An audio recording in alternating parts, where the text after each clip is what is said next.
motion to detain is hereby approved. Like I told you earlier, this is the place where I grew up in. Dito ako naglaro. When my father was in Congress, wherever you stand, be the soul of that place. And I'm really sad that this has happened to our Congress. I didn't see this when my father was growing up. This was the place where we could stand on our shared ground of love for country. And what I witnessed right now was a travesty. Thank And you I'm very very much. sad for my country. I'm sorry for what happened to you, Madam Badoy, but you do not have a monopoly of love of country. I didn't see. I've spent my life fighting for this country. Oh, so you do not have to tell me that. Mas marami akong sinugal kaysa sa iyo. So do not give me that crap, Madam Badoy. Kasi I have laid down my life very often just to protect this country. And if ever I'm going to be called again, I'll do it. Not the way you want it, but the way it is authorized by the government. You will have to put her in the same place where Ka Eric is, no? I mean, in the same area, in the premises of the House of Representatives. That's what I meant. I do not know if they're actually deliberately feeding us fake news, because I was also a victim of the fake news. I think that Madam Badoy knows about that, isn't it? No, I was a victim. You know that. You talk against me for a while at SMNI, and I refused to answer back because it's not true. Madam Badoy, you accused me of being a communist. You accused me of being a cadre of the NPA. You accused me that. Details right now, I'm going to ask my staff to retrieve, but You- we didn't accuse you of being a member of the you CPP better, and PA because and in the next meeting, I'll be giving evidences that you accused me of. Okay, Ang Mr. sinasabi Chair. ko lang dito, Mr. Chair, mukhang sanay yata ang mga angkos ng SMNI na bibigay ng mga fake news to the detriment of those that they are actually accusing. Sana naman mag-ingat kayo. Being a media broadcaster, I'm very careful in giving my statement on other people. I think that you should. You should. You know, I'm not just giving you something here that I have not actually experienced. You know that. Palagay ko naalala mo pa yan, Madam Badoy, because wala pang isang taon yan. But I do know the congressman, and I remember that when I was still at the anti-FL CAC, we went to his office and we gave him a briefer about the CPP, NPA, NDF infiltration in government, and if there were instances when we would criticize him, it was because of his support of the CPP, NPA, NDF party list. That is all, Mr. Are Chair. you sure that I am supporting? Now, you're again telling us fake news. How sure are you, Mr. Chair, that I am supporting? Mr. Chair. How sure are you that I'm supporting? Mr. Chair, yung mga binibitawan ko sa show namin, sa program namin sa SMNI, nanggagaling po yon sa mga former cadres ng CPP, NPA, NDF. At sila yung nagpapaliwanag sa amin kung bakit ito tumagal ng ganito katagal. At hindi lang po yon dahil sa CPP, NPA, NDF, kung hindi dahil sa mga alliances, minsan conscious, minsan hindi witting. Minsan unwitting, minsan willful siya. The leader, I was even red tagged by the NTF LCAP, and she was at that time the Undersecretary. I was red tagged. I do not just have the evidence right now, but I'm going to show you later on, or when we have the next meeting here. Sino po ang kongresistang nag-file ng bill na gano'n? At sa co-author siya? Are you referring to any block in Congress? The Makabayan Block, Mr. Chair, that is the official stand of the NTF-L CAC, that the Makabayan Block is a front of the CPP, NPA, NDF. Official stand. Anong bill po yun, Mr. Chair? Ano pong bill yun? Po. Ano pong bill? Ang nag-co-author po siya. Sabi niyo Mr. nag-co-author Chair. po siya, kaya Oo. yun yung nakisan. Ano pong bill yun? Mr. Chair, pwede bang, yun ang hindi ko nga maalala, Mr. Chair. So kung pwede ba, sa next meeting, Okay. sa next hearing, Sige dadalhin ko po, Mr. Yan Chair. ang tatanungin po natin, ha? Yes, Mr. Chair. Salamat po sa inyo. Yes, Okay, Mr. Chair. okay. How can it be co-produced? Kasi Lahat po, sagot nyo. Kasi Hindi nagpapasweldo. Co-produced between whom? Sino yung parties involved dun sa production? The SMNI and the co-host, the hosts are also considered as producers of So the. silang dalawa, Yes, yung Mr. dalawang Chair. entity. Yes, But Mr. yung Chair. dalawang entity na yon, si Dr. Badoy at saka si Celiz, ay parehas na binabayarang talent ng SMNI. Yes, talent, Mr. Chair, but not employees. Correct. Mr. Chair, So, Mr. Chair, may I be allowed to clarify something? saan po pumapasok ang co-production? Kung Kasi- sagot yung airtime, Oh, Mr. sagot yung sweldo, sagot yung camera, sagot yung ilaw, sagot yung kuryente, saan po pumapasok ang co-production yan? We can submit, Mr. Chair, the co-production agreement between. No, I'm SMNI. asking you a question now. I know I know everything about television. You were a producer. Yes, Mr. Chair. And how does that, how do you, we were a black timer of Channel 9. Yeah, yes, sir. How do you, a co-production is either you pay airtime or you share on the revenue, libre ang talent, libre, ang camera, sayo, ang ilaw, sayo, ang pagkain ng mga guests mo, sayo. Dito, lahat sagot nyo, pero ang tawag nyo, co-production. Co-production, Mr. Chair, the SMNI give them talent fee, 100,000 each. And second, Mr. Chair, with respect to the income of the revenue of the program, 25% goes to Mr. Celiz, 25% goes to Dr. Badoy, And and the 50% goes to SMNI. and You're saying there's revenue entering SMNI on the show? yes, yes, on revenue. Revenue, Mr. Chair. Yes. So you're saying may pera pumapasok? Paano pumapasok yung pera sa show?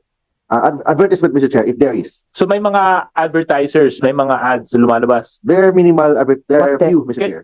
Who are these companies that are advertising in your show? Hindi nyo pwedeng hindi alam kasi kayo nag-host eh.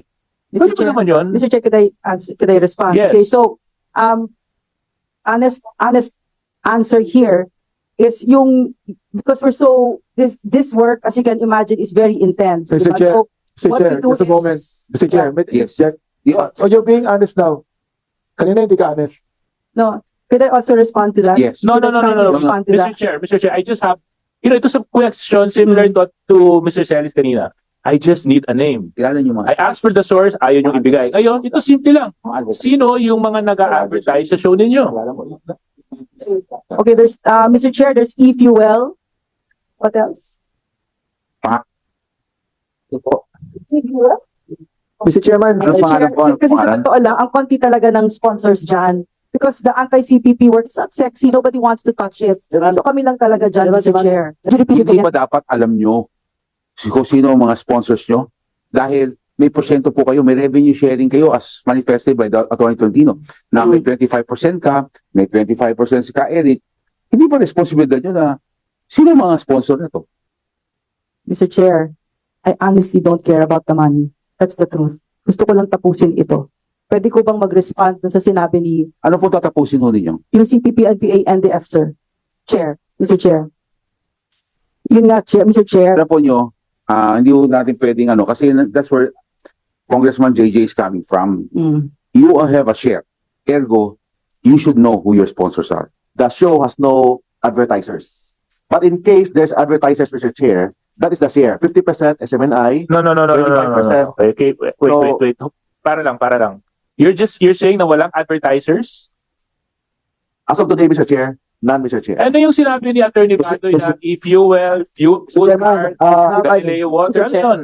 Mr. Chair. It is an advertisers, not of Laban Kasama ng Bayan, but it is an advertiser of a program prior to that program, Mr. Chair. No, okay. are lying. Mr. Chair, Mr. Chairman, I Mr. Chair. think these people are lying. Why? Here we are Mr. again. Chairman, I think these Being people- confused with information and hiding of the truth. Yes. Kanina may na-contempt na tayo na isa, tapos nandito na naman tayo eh.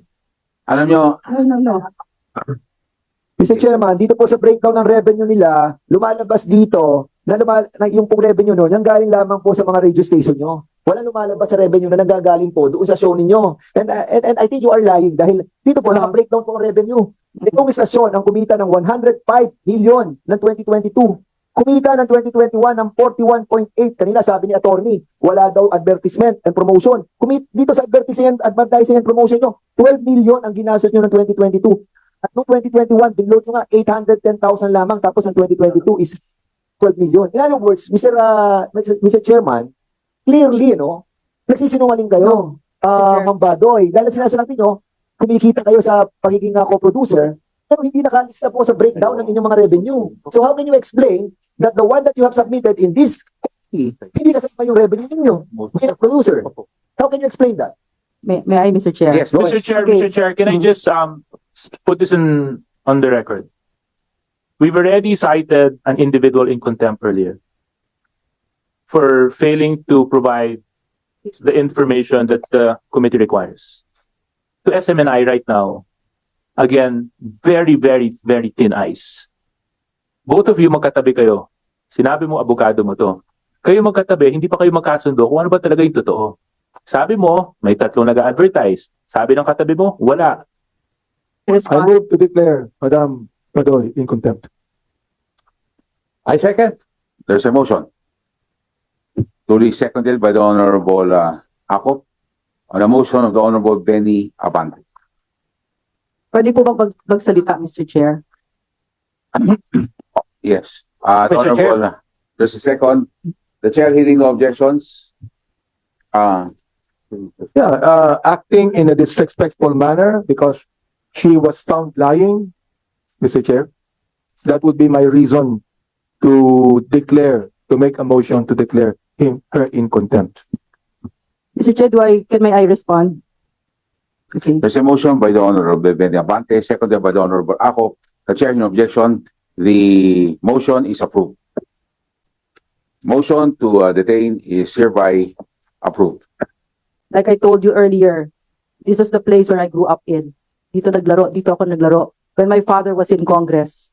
And I'm deeply saddened by what I've seen today. No, but I respect the committee because this is how I was brought up by my father. To be honorable.